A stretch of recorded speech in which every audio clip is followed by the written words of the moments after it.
F1's Fernando Alonso has worked with almost every single racing team, including Ferrari, McLaren, Minardi, Renault, Alpine, and Aston Martin. Interestingly though, some of these cars are named after him. Let's check them out. Alonso's relationship with McLaren got pretty messy during his second F1 stint, especially with those stupidly slow Honda engines he got, but that didn't stop him from snagging one of their crazed four-wheelers. Back in 2022, he got the 114th McLaren Elva, one of 149 ever made. This wasn't just a random Elva though. McLaren specially added his logo into the headrests, so yeah, it was made for him alone, and it doesn't end there. Inside, McLaren made the cabin a little techie for him, adding a digital display in front of his seat and an infotainment system just beside him. The coolest tech was the marine grade speakers placed behind both headrests. Apparently they had to be marine grade because McLaren never planned adding a roof to the car.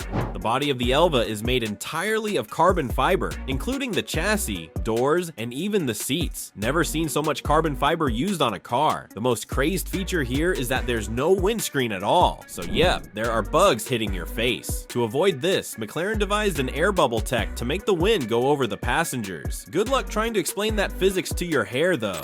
Let's talk engine metrics. The brutal 4-liter twin-turbo engine of this car pumps 804 horsepower and 800 Newton-meters of torque, or about 590 pound-feet. Funny how this car could do 208 miles per hour, yet Fernando auctioned it with just 3 miles on the clock. In other words, even after owning it for a year and a half, he didn't drive the car. At the auction, the car was priced at an estimated $3 million.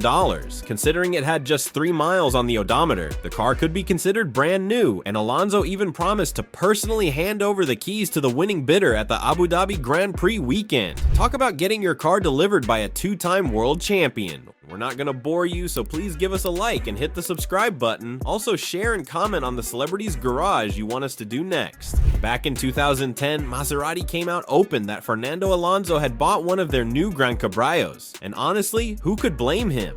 The Maserati Gran Turismo, even if it's a 2010 convertible, is still a car lover's dream, especially when you've got the money for it. Alonso chose his in black, mixed with a white and burgundy interior combo that was pretty odd for the time. He had actually just joined Ferrari that same year, and while everyone suggested he drove a casual high-end Ferrari, he was very specific about what he wanted: a Maserati with a Ferrari engine.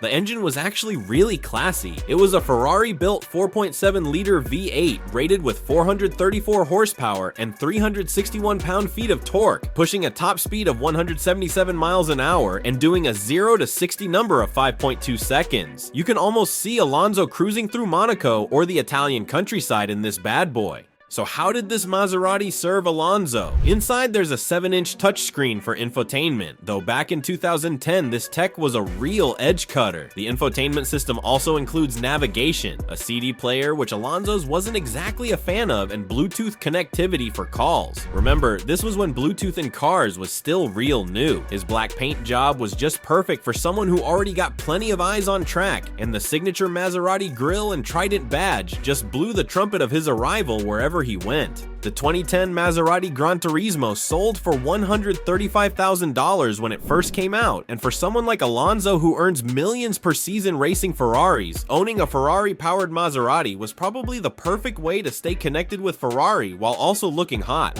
Alonso's most fancy Aston Martin would be his September 2024 miracle, his very own Aston Martin Valkyrie. It was delivered just a week before Aston officially announced they'd signed Adrian Newey, the legendary designer who dreamed up this car while still working with Red Bull. Only 150 Valkyries were ever built, making Alonso part of a special car club that includes his F1 rival Max Verstappen. Just hours after receiving this car in Monaco, Alonso called a tow truck as the car had suddenly stopped on the street. Aston Martin later explained that the transport was planned and not exactly a breakdown, saying that it was all towing issues. Still, the fact that there were technicians working on the car after it was towed says quite the opposite. What's an Aston Martin without a crazy engine? The Valkyrie uses a 6.5-liter naturally aspirated V12 mixed with a mild hybrid system that gives out 1,155 horsepower. It rockets from 0 to 60 in under 2.5 seconds, and the hybrid plug gives it extra boost needed. Even though Alonso's probably used to intense cars after years of F1, this one takes it to a whole new level. The interior is a mix of F1 madness with F1-style reclined driving seats and a cockpit with space for two 98% adults despite being a road-legal race car. Alonso's own model was made to look a lot like his AMR 24 F1 car, especially with the customizations he added. At around $3.5 to $4 million, this car costs several times more than most people's houses, but for Alonso, it's the closest thing to driving his F1 car on public roads. Alonso also owns one of the sickest LaFerraris you'll ever see, a black LaFerrari with red lines that gave it this sinister badass look. Being a Ferrari F1 driver when this car rolled out definitely came with some perks. After taking Ferrari to finish second place in 3 different world championships, the prancing horse said a thank you by placing him at the head of a long queue for one of only 499 LaFerraris they made. Let's get into details. Alonso's LaFerrari comes with an 800 horsepower 6.3-liter V12 engine that is paired with a 163 horsepower electric motor, totaling 963 horsepower that launches the wheel to 60 miles an hour under 3 seconds, reaching a top speed of 217 miles an hour. For comparison, this is almost the same top speed as the McLaren F1 and P1. So how can you tell the difference between these cars? Well, it's mainly about interior tech. Designed to be a luxury car, the LaFerrari is a little lowly with a basic radio, CD, MP3, and Bluetooth streaming. Things McLaren dumped since 2016 or so. Its real tech magic happens with the advanced traction control and active aerodynamics, which aren't exactly any better than McLaren. Anyways, Alonso had his painted in a special Nero DS Opaco black finish. When it first entered the car market, it went for $1.4 million, which was actually a fair price. Today, Alonso's own model is now priced at $4.7 million due to having his name on the car, at least beside the whole inflation thing. Another Aston Martin that Fernando Alonso owns is the Aston Martin Valiant, his literal brainchild. After seeing the 705 horsepower Valor, Alonso walked up to Aston Martin and had them make one with more of everything. The result was the Valiant, which was originally made just for him. Being the cool guy he is, Alonso didn't want to be the only one with the fun, so he let 37 other lucky millionaires join the party. We'll come to the engine later. Let's talk about the Valiant's designs. Though it's not a race car, it comes with some race car features like racing harnesses, a well-decked half cage, and motorsport elements throughout. The dashboard doesn't exactly have luxury items as Aston Martin wanted to be more race-focused, and the exposed gear linkage sits right to tell you this car meant business. On the outside, it rocks magnesium wheels with carbon fiber aero covers. Hats off to Aston Martin's Muncher Le Mans car. Now for engine, Aston Martin gave this one a one-of-a-kind 5.2-liter twin-turbo V12 that produces around 745 horsepower and 555 pounds-feet of torque. That's 30 more horses than the Valor it is based on. The engine winds with a 6-speed transmission, and while the exact top speed figures haven't been released, you know for sure it's as fast as the McLaren P1. Considering it's a real exclusive car, the Valiant is normally worth $2.5 million. Alonso and the other 37 owners probably got it for a higher price, maybe up to $3 million.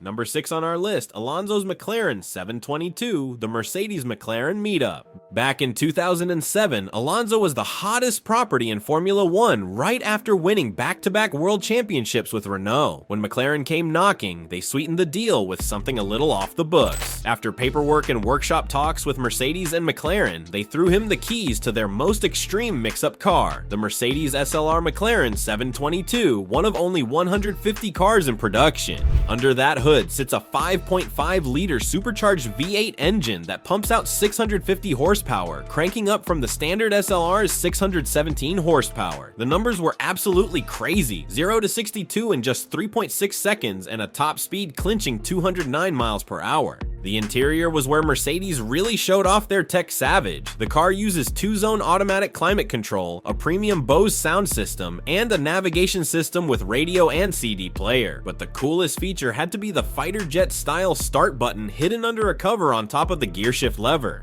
The cabin was just the perfect mix of aluminum, carbon fiber, and leather throughout, with racing-inspired bucket seats that hugged you during those high-speed runs. Externally, the 722 looked like it rolled straight off a race racetrack. The upgraded version featured a new front splitter that increased downforce and a more effective rear diffuser. It rode 10mm lower than the standard SLR on stiffer dampers, with massive 15-inch front brakes and lightweight 19-inch alloy wheels. The 722 originally carried a price tag around $500,000, but Alonso's was a company gift from Mercedes. Today, these rare supercars sell for well over $800,000 at auction, making his freebie one of the smartest career moves ever. Only 300 total 722s were ever built, with 150 being coupes and 150 being roadsters, making this one of the best rides any F1 driver has ever received.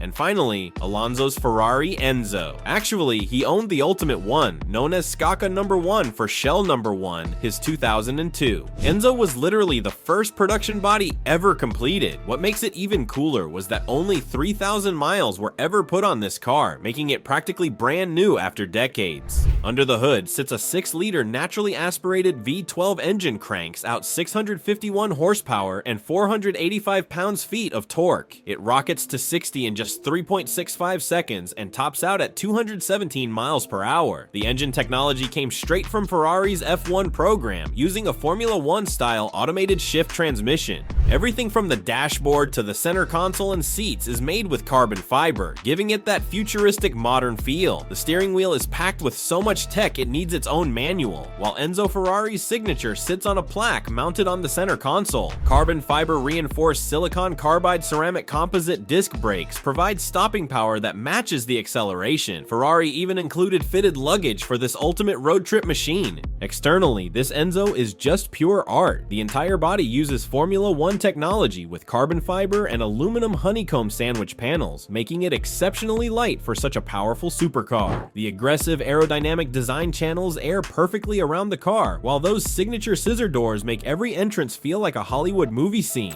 When Alonso decided to part with his Enzo in summer 2023, the auction house expected it to fetch over $5.4 million, and it crazily sold for $6 million.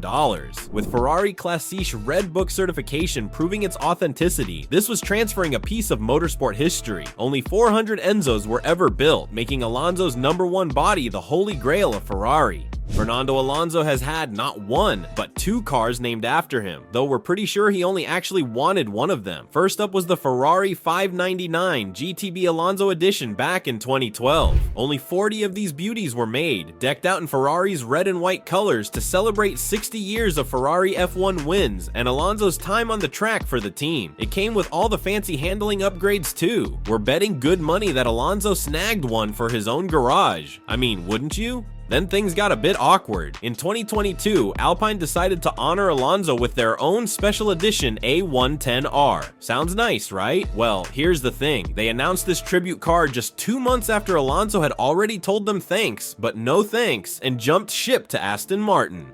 Talk about bad timing. It's like throwing someone a surprise party after they've already moved out. We're guessing this one probably didn't make it into Alonso's driveway. If you liked this, don't forget to give it a thumbs up and hit the subscribe button so we can update you on all our upcoming content. Also, comment what celebrity car collection you want us to do next. We'll catch you in the next one.